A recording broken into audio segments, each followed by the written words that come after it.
ఒక short story చెప్పనా. దారిలో సింహం వెళ్తూ ఉంటుంది. దాన్ని చూసిన కొన్ని గుంట నక్కలు, కొన్ని గాడిదలు, కొన్ని కుక్కలు మొరుగుతూ ఉంటాయి.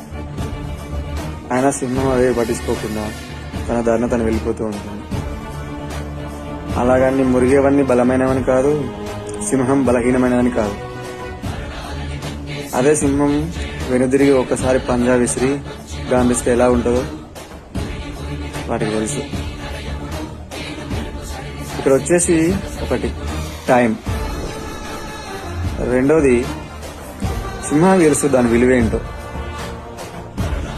అందుకే దాని విలువ తెలుసు కాబట్టి అది ఎప్పుడు ఎలా ఉండాలనో, ఎలా వేటాడాలనో దాని విలువకు తగ్గ స్థాయిని చూసి వేటాడతారు.